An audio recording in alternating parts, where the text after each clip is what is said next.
So hey guys, welcome to the fourth episode of Sci hack.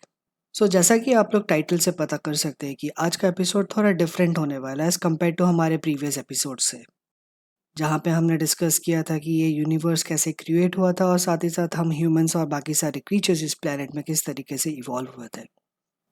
तो आज के episode में हम एक ऐसे टेक्नोलॉजी के बारे में डिस्कस करेंगे जिसने हमारी पूरी लाइफ को रेवोल्यूशनाइज किया है।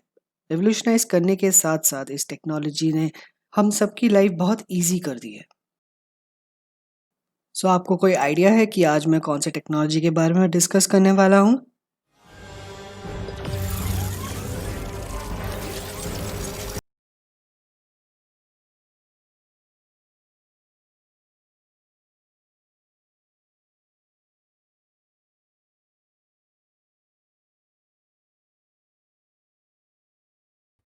जी हाँ, आज हम नैनो टेक्नोलॉजी के बारे में डिस्कस करेंगे।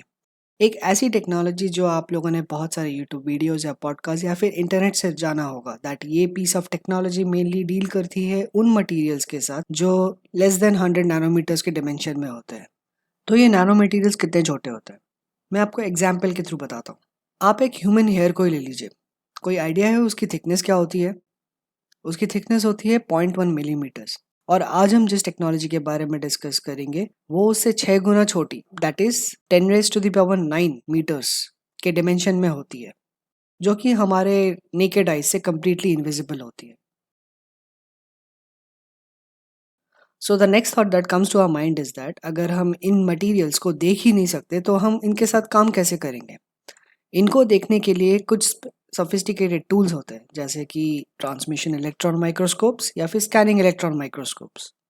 ये थोड़े कॉम्प्लेक्स है अभी समझने के लिए, maybe in our later episodes हम इनके बारे में और डिटेल में बात कर सकते हैं। अगर मैं आपको प्लेन टर्म्स में समझाऊं कि अगर आप सही से देख नहीं सकते और अगर आपको देखने में दिक्कत आती है तो आप मोस्ट प्रॉब्ली आप एक डॉक्टर के पास जाते हैं, राइट? तो डॉक्टर आपको एक चश्मा या फिर एक कोई कॉन्टैक्ट लेंस पहनने के लिए प्रेस्क्राइब करते हैं। तो बेसिकली ये लेंसेज करते क्या है? ये लेंसेज उन सब मटेरियल्स या फिर उन सब चीज़ों को मैग्नीफाई करते हैं जो आपको देखने में दिक्कत होती है, और उन्हें हमारे आईज को फोकस करते हैं कि हम उन मटेरियल्स या फिर उन चीज़ों को सही से देख सकें। ठीक उसी तरीके से ये सोफिस्टिकेटेड टूल्स जैसे ट्रांसमिशन इलेक्ट्रॉन माइक्रोस्कोप या फिर स्कैनिंग इलेक्ट्रॉन माइक्रोस्कोप उन मटेरियल्स जो कि नैनो स्केल में है उनको मैग्नीफाई करती है और हमारे आंखों को उन मटेरियल्स को देखने के लिए फोकस करती है।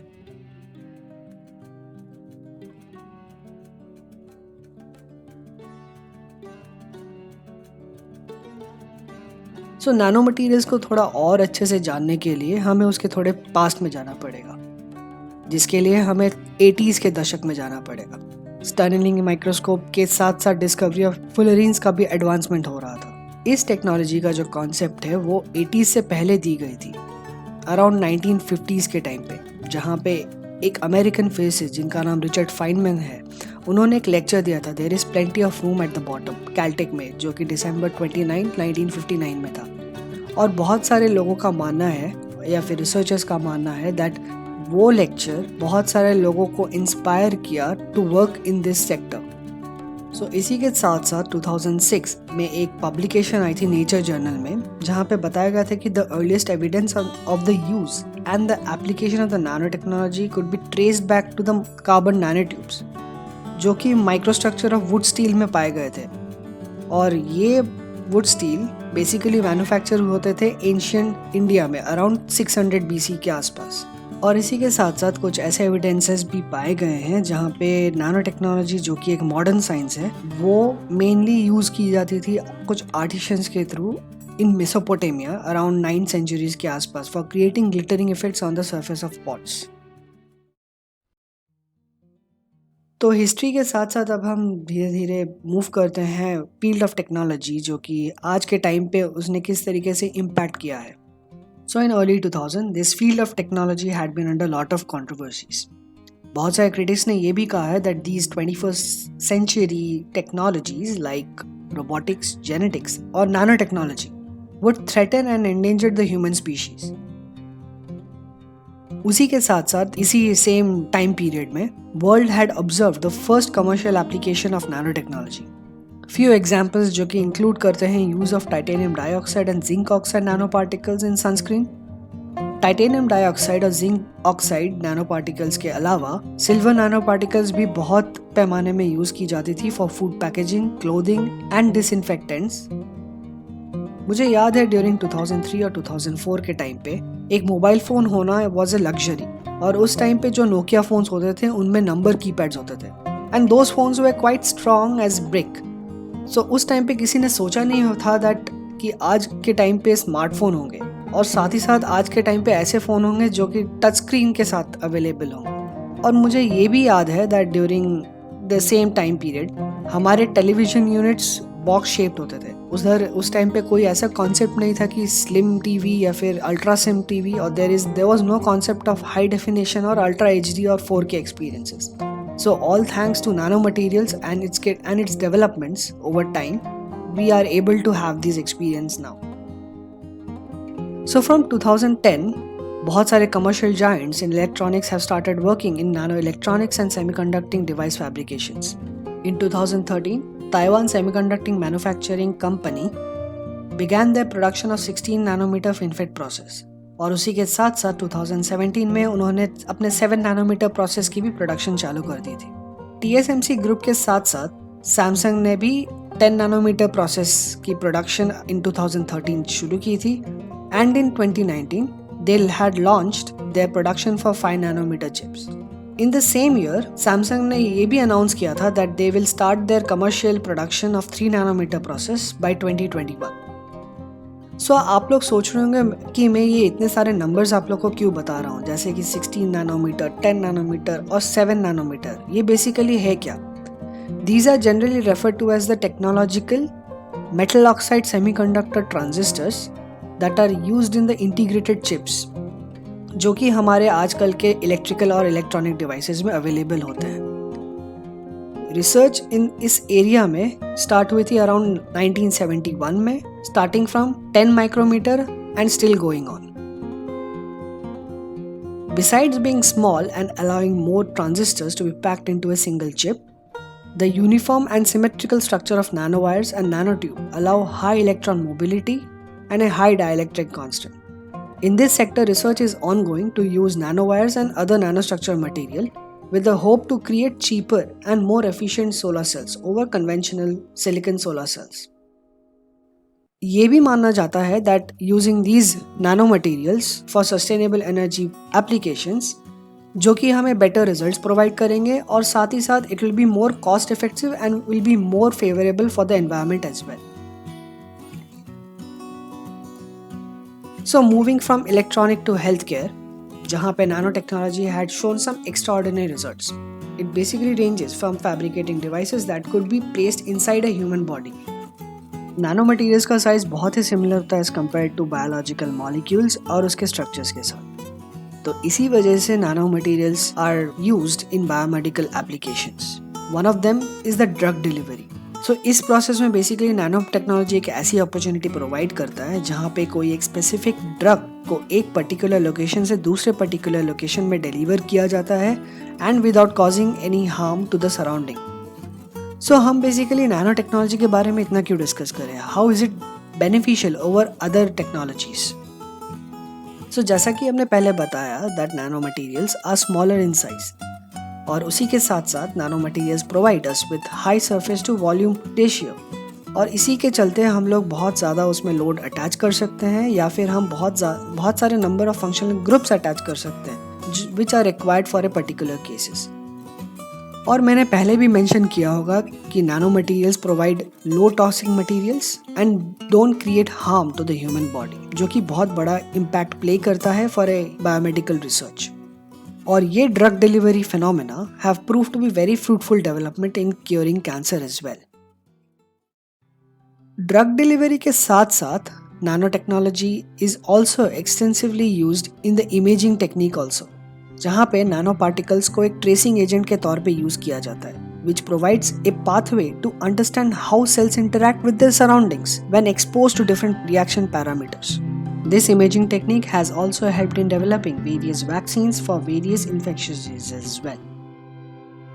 सो फर्दर मूव करते हैं, nano technology is also used in sensing techniques as well, जैसे कि सेंसर टेस्ट चिप बनाना containing thousands of nano wires that are able to detect proteins and other biomarkers left behind by the cancer cells, which enables the detection and diagnosis of cancer in early stages from a few drops of a patient blood. So there is a long list of things that could be done or can be done with this piece of technology. अगर आप इस technology के application के बारे में और जानना चाहते हैं, मे बी हम हमारे बाद के एपिसोड्स में इसके बारे में और डिस्कस कर सकते हैं. सो अब हम धीरे धीरे हमारे लास्ट लेग ऑफ एपिसोड की तरफ मूव कर रहे हैं. So in this part of discussion, we will be discussing about how nanotechnology is and has played a role in fighting COVID. जैसे कि आप सभी को न्यूज़ और इंटरनेट से पता है that this virus was first broke in Wuhan in China, और इसके common symptoms हैं fever, cough और fatigue. And researchers are working relentlessly to find a cure, and a reasonable amount of development has also happened in a short duration of time. So researchers ने जैसा बताया that the critical step for infection is when the S protein from the virus, जो कि bind करता है surface receptors के साथ, जो कि human cells में present है.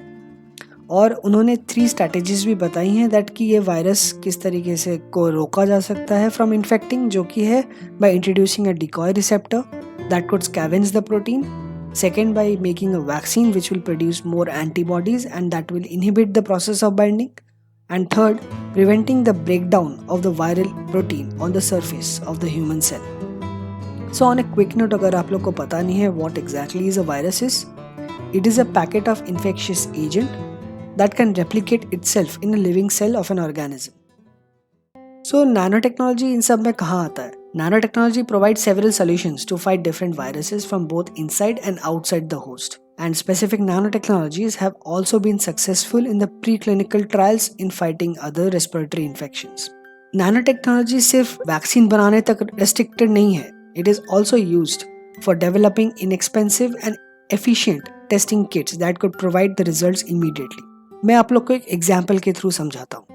गोल्ड नैनो पार्टिकल सोल्यूशन का कलर होता है वाइन रेड इन कलर. जब ये सोल्यूशन एक वायरल एंटीजन के कांटेक्ट में आता है तो ये एक कॉम्प्लेक्स फॉर्म कर लेता है, और इस कॉम्प्लेक्स फॉर्मेशन के वजह से एग्लोमरेशन होता है गोल्ड नैनो पार्टिकल्स के बीच में, और इसी एग्लोमरेशन के वजह से जो वाइन रेड कलर है वो धीरे धीरे ब्लू कलर में चेंज होता है. तो इसी प्रोसेस की वजह से आप पता कर सकते हो that whether you are infected by the कोविड-19 वायरस और not, and these results are provided immediately.